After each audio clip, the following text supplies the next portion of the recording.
Hello student, myself Urmila Meena, Assistant Professor in Chemistry, Government College Gangapur city.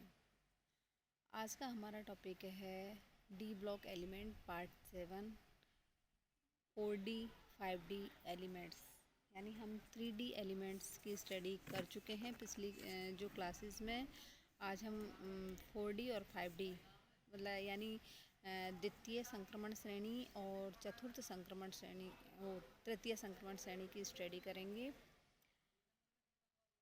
द्वितीय संक्रमण श्रेणी आवर्त सारणी के 5वें आवर्त में स्ट्रॉन्सियंस के बाद इट्रियम से प्रारंभ होती है, जबकि तृतीय संक्रमण श्रेणी आवर्त सारणी के 6ठे आवर्त में जो सेकंड ट्रांजिशन सीरीज है वो तो 5वें आवर्त में होती है, और थर्ड ट्रांजिशन सीरीज है वो 6ठे आवर्त में बेरियम है एस ब्लॉक का एलिमेंट। बेरियम के बाद लैंथेनम से प्रारंभ होती है। इस श्रेणी में 4F कक्षक भी आते हैं। इस कारण लैंथेनम के बाद 14 तत्वों की ऐसी श्रेणी आ जाती है जिसके तत्वों में 1 से लेकर 14F इलेक्ट्रॉन होते हैं। लैंथेनम के बाद आने वाली 14 तत्वों की इस श्रेणी को लैंथेनाइड कहा जाता है। उसके बाद तृतीय संक्रमण श्रेणी में लैंथेनम 57, उसका जो परमाणु क्रमांक 57 है, 57 के बाद सीधे हैफमियम 72 का नंबर आ जाता है। यहाँ हम इसका इलेक्ट्रॉनिक विन्यास देखेंगे, electronic configuration 3D element 3D element और 4D एलिमेंट और 5D एलिमेंट का इलेक्ट्रॉनिक विन्यास देखेंगे।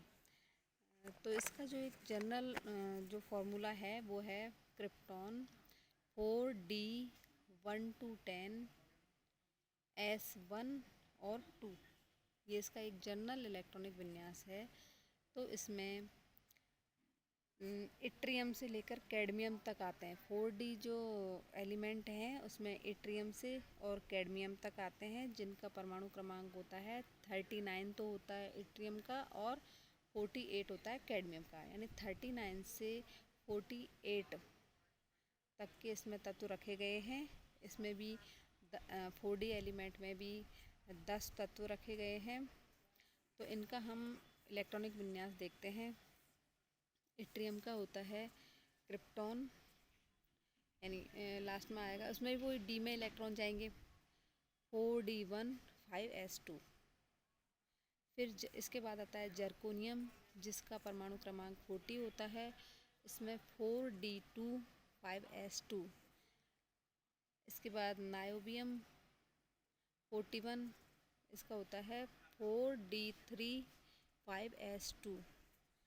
मोलिब्डेनम, इसका परमाणु क्रमांक 42 होता है और इसका परमाणु क्रमांक, अब इसमें 4D4 होना चाहिए, लेकिन इसका परमाणु क्रमांक वो उसका इलेक्ट्रॉनिक विन्यास है 4D5 5S1। यानी 4D5 अर्धपूरित विन्यास होता है जो अधिक स्थायी होता है। तो एस से एक इलेक्ट्रॉन डी में आ जाता है और 4D5 अर्धपूरित विन्यास प्राप्त कर लेता है। ये अधिक स्थायी होता है अपूर्ण की बजाय। इसके बाद टेक्नीशियम देखते हैं, उसका परमाणु क्रमांक 43 है, उसका इलेक्ट्रॉन विन्यास होगा 4D5। इसमें भी डी में 5 इलेक्ट्रॉन हैं और एस में 2 हैं, 4D5 5S2। उसके बाद रूथीनियम 44 4D6 5S2।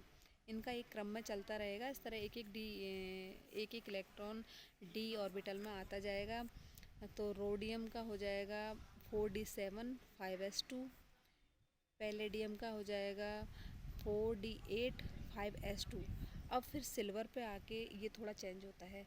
सिल्वर का होना तो चाहिए 4D9 5S2, लेकिन इसमें वही 4D10 एक पूर्ण पूरित विन्यास है, इसलिए एक इलेक्ट्रॉन एस से और डी में आ जाता है और 4D10 5S1 विन्यास प्राप्त कर लेते हैं। तो ये ज़्यादा स्थायी होता है। अब उसके बाद 4 कैडमियम का देखते हैं 4D10 5s2। ये जो सभी श्रेणी है इसमें मोलिब्डेनम 42 और सिल्वर 47 के विन्यास में अर्धपूर्ण एवं पूर्ण भरे कक्षकों के स्थायित्व के कारण 5s कक्षकों में से एक एक इलेक्ट्रॉन D4D कक्षक में आ जाता है। मतलब मोलिब्डेनम का तो अर्धपूर्ण विन्यास प्राप्त हो जाता है, एक इलेक्ट्रॉन यदि S से D में आ जाता है तो, और सिल्वर का हो जाता है 4D10, उसमें भी एक ऐसे इलेक्ट्रॉन डी में आ जाता है। तृतीय संक्रमण श्रेणी के तत्वों के प्रथम सदस्य लैंथेनम के बाद 14 ऐसे तत्व आते हैं जिन्हें लैंथेनम के बाद आने के कारण एक सामान्य नाम दिया गया है, लैंथेनाइड। यदि आवर्त सारणी के सामान्य नियमों का पालन किया जाए तो लैंथेनम जिसका परमाणु क्रमांक 57 है के बाद के खाने में सीरियम आना चाहिए। सीरियम का इलेक्ट्रॉनिक विन्यास होगा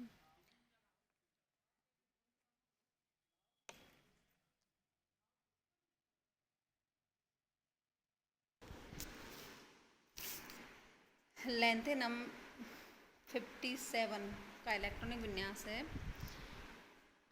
5D1 6s2, यानी इसमें अंतिम इलेक्ट्रॉन डी में जा रहा है।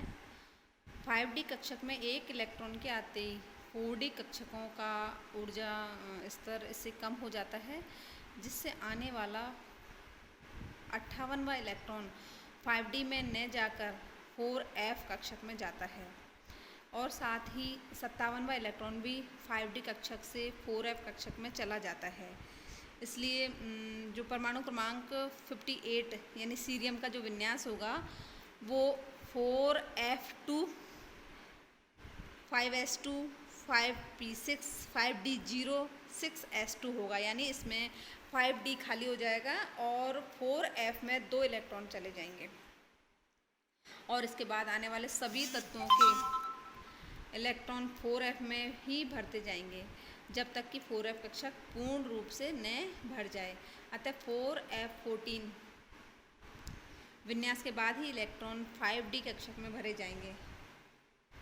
अब यदि आवर्त सारणी में इन 14 तत्वों को लैंथेनम के तुरंत बाद रखा जाए तो वर्ग 14 के तत्व टाइटेनियम, जर्कोनियम, हैफनियम 14 खाने आगे खिसक जाएंगे। उस स्थिति में आवर्त सारणी का रूप विकृत हो जाता है। अतः लैंथेनम के बाद के 14 तत्वों को आवर्त सारणी के नीचे एक अलग ब्लॉक बनाकर रखा गया है, जिसे एफ ब्लॉक बोला गया है। उसमें लैंथेनाइड और एक्टिनाइड इस तरह 2 सीरीज में उसकी स्टडी करेंगे। अब यहाँ हम देखते हैं तृतीय संक्रमण श्रेणी के तत्व लैंथेनम 57 के बाद हैफनियम 72 आएगा, क्योंकि 14 तत्व उसमें चले गए लैंथेनाइड सीरीज में।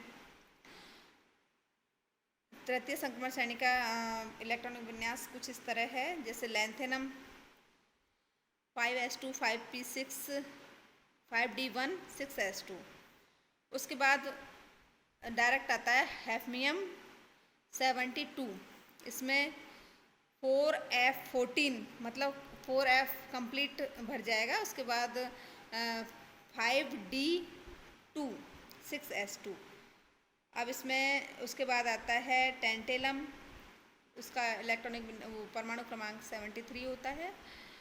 अब उसका होता है जीनॉन 4f14 5d3 6s2। इस तरह यहाँ पर 4f14 कंप्लीट भरा जाएगा। भरने के बाद 5d में 1 से और 10 तक सीक्वेंस से ये इलेक्ट्रॉन आएंगे।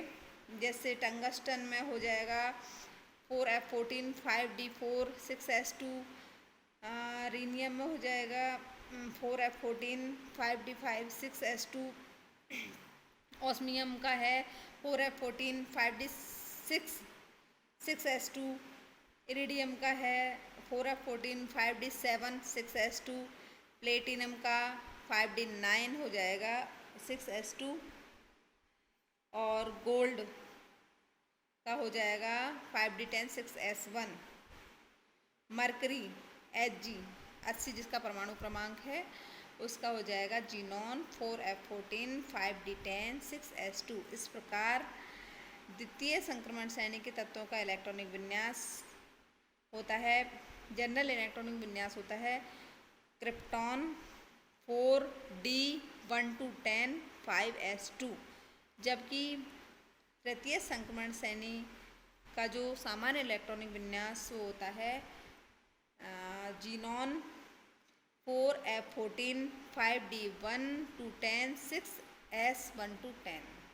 इस तरह अपन ने आज 4D और 5D ट्रांजिशन सीरीज़ के इलेक्ट्रॉनिक विन्यास, इलेक्ट्रॉनिक कॉन्फ़िगरेशन को पढ़ा, इसको समझा। आगे हम इसके और जो प्रॉपर्टी है उनकी स्टडी करेंगे। Thank you.